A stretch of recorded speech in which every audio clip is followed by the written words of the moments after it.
When you first come in, you're gonna go to member services and get your cards.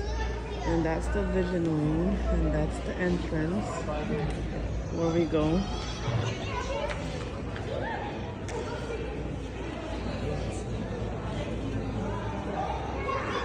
Here we have the Pacific Vision Wing, where they have a theater where you can watch an IMAX. It's brand new. And they have a show that starts every so often. And they show you all kinds of life about the inside.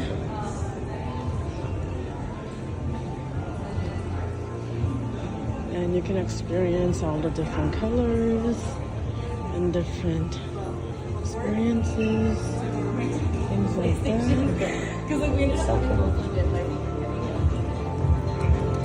Look at that.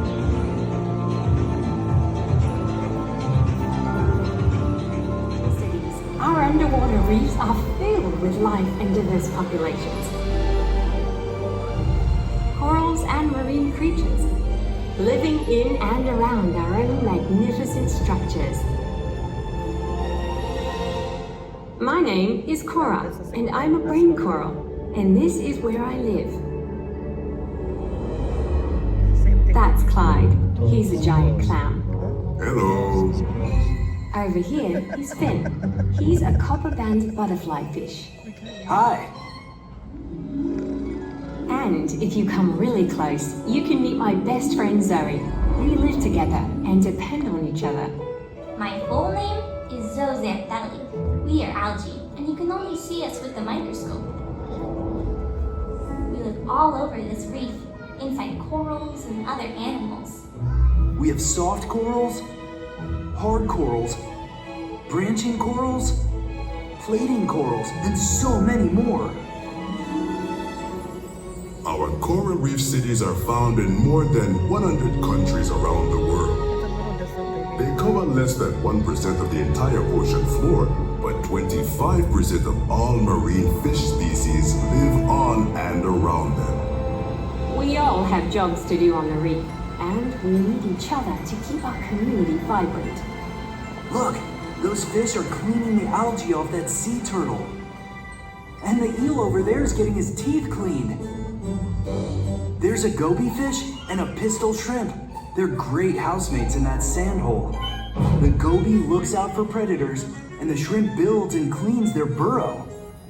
Zoe and I are also great partners. I make my own food by using the sun's energy and photosynthesis. But when I live inside a host, like Cora, I share my food. That's called a symbiotic relationship. It's when two organisms rely on each other. You're so smart, Cora. Well, I am a brain coral. There's another partnership over there with the clownfish and the anemone. Clownfish live in the stinging tentacles of anemones, but are immune because of special mucus on their scales. During the day, clownfish dart above the anemones to catch food. But at night, they snuggle down into the tentacles that chase away other fish looking for a snack. People rely on services like trash collection to keep their cities clean and healthy. We have crabs and sea cucumbers doing that job for us down here. They consume animal waste and other debris, recycling nutrients back into the food web.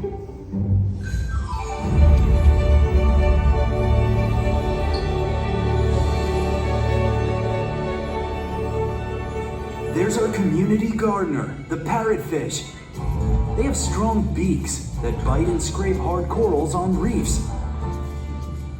This exposes places for new coral babies or polyps to settle and grow. But you forgot to explain the best part. Their poop. Yes, Clyde. When they cross the coral for digestion, it gets ground up and passes through the fish as fine sand.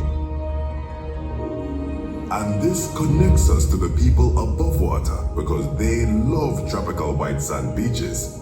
If they only knew where some of that sand came from.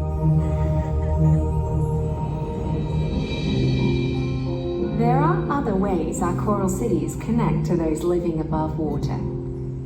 we provide food to billions, jobs to fishermen, a destination for diving and tourism. Reefs also protect coastlines from crashing waves caused by storms. And many corals help create medicine to cure diseases. If you add all that up, the world's coral reefs are valued at more than $30 billion per year. But living in our cities is priceless. It takes thousands of years to build our diverse neighborhoods. And we have all evolved together.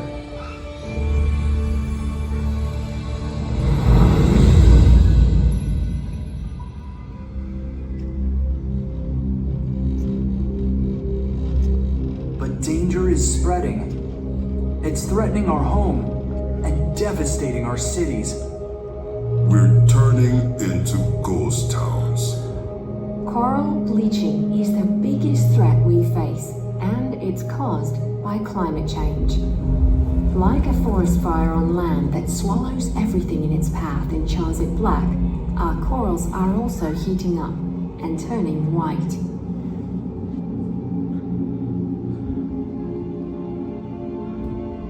We need urgent action to slow and eventually stop coral bleaching of our reefs.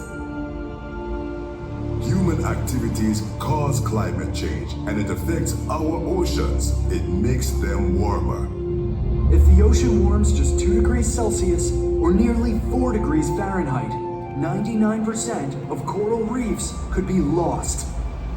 When ocean temperatures rise, we get stressed, and the algae that live inside release toxic chemicals. Forcing my friend Cora to eject algae like me to survive. But when this happens, she loses the food we provide, and I lose my best friend. Without our algae, we starve. Climate change also causes stronger storms. They alter ocean currents, disrupting our food supply and preventing coral larvae from spreading to other parts of the ocean. What about the destruction caused by those nets and traps that bang into me? That gear also removes plant-eating fish, and we need them to munch on things like overgrown algae to help keep our ecosystems in balance. Overfishing is another big problem. If people catch too many top predators like gray reef and tiger sharks, who hunt medium-sized fish, who eat plant-eating fish, then the fish population in the food web gets way out of balance. And what about all that dirt and plastic? Pollution and coastal development make corals susceptible to disease.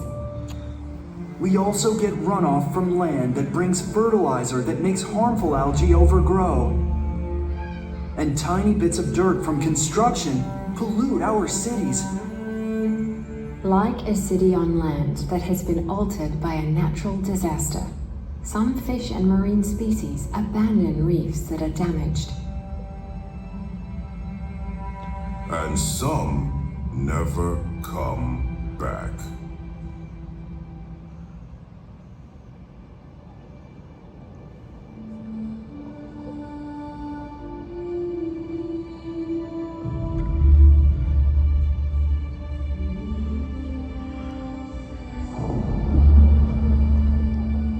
Thankfully, many people value our coral reef cities and are working to save us from the global threat of climate change. Scientists and grassroots organizers are using creativity and advanced technology to increase reef resilience. Like coral nurseries in coastal areas in Florida and the Caribbean, people transplant healthy coral fragments grown in the ocean and on land. Grassroots efforts in places like Jamaica and Indonesia bring community members together to rebuild coral reefs. And some people are using 3D printing and other techniques to create new reefs. Groups like Seacore are catching coral eggs and sperm, raising young corals, and transplanting them to reefs.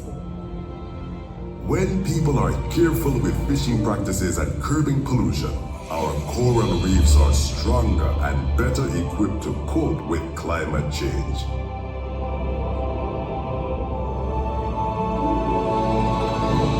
Underwater and above water, we are all connected.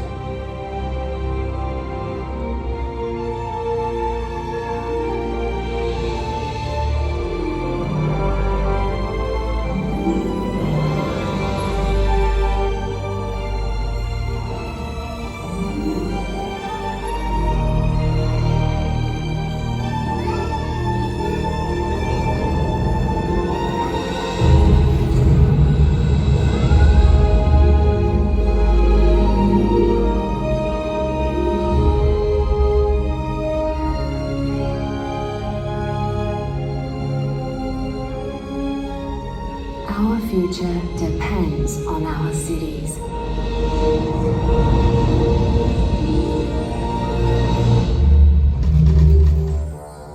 People rely on services like trash collection to keep their cities clean and healthy. We have crabs and sea cucumbers doing that job for us down here. They consume animal waste and other debris, recycling nutrients back into the food web.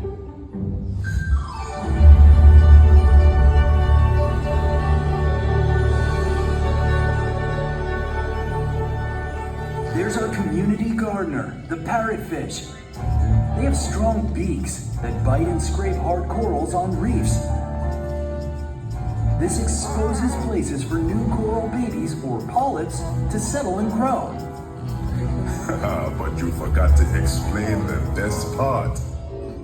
Their poop. Yes, Clyde.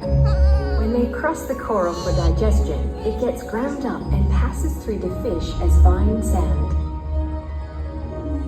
And this connects us to the people above water because they love tropical white sand beaches. If they only knew where some of that sand came from.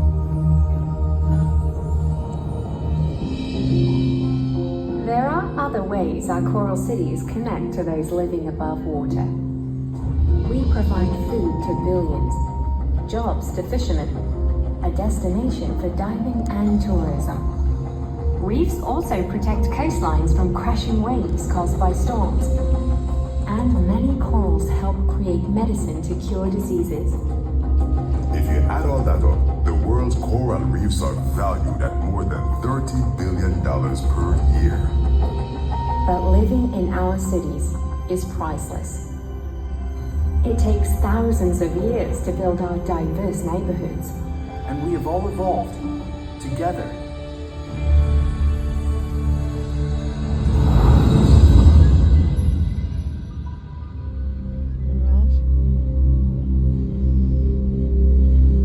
But danger is spreading. Chase away. Look at the stingrays. This is our tropical section. That's a long tail. It is. There's a little baby stingray.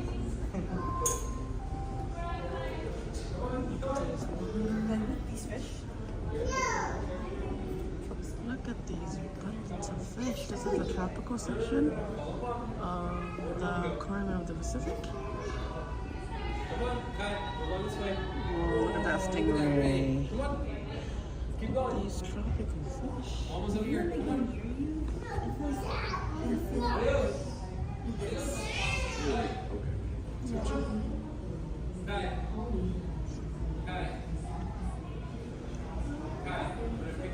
Okay, I'm picking you up. Let's go. I'm gonna pick you up and you're not gonna listen.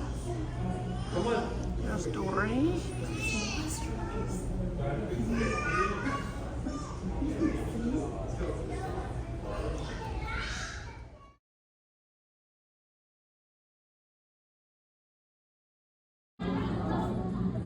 This is just virtual deep.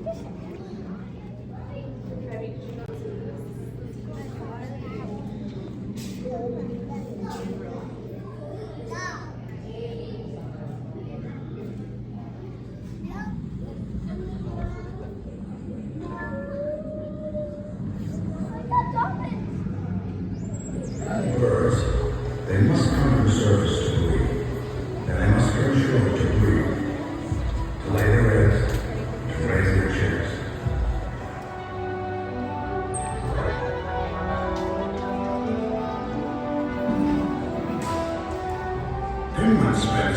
75% of their lives in the ocean, searching for food.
There's a shortcut to get you there.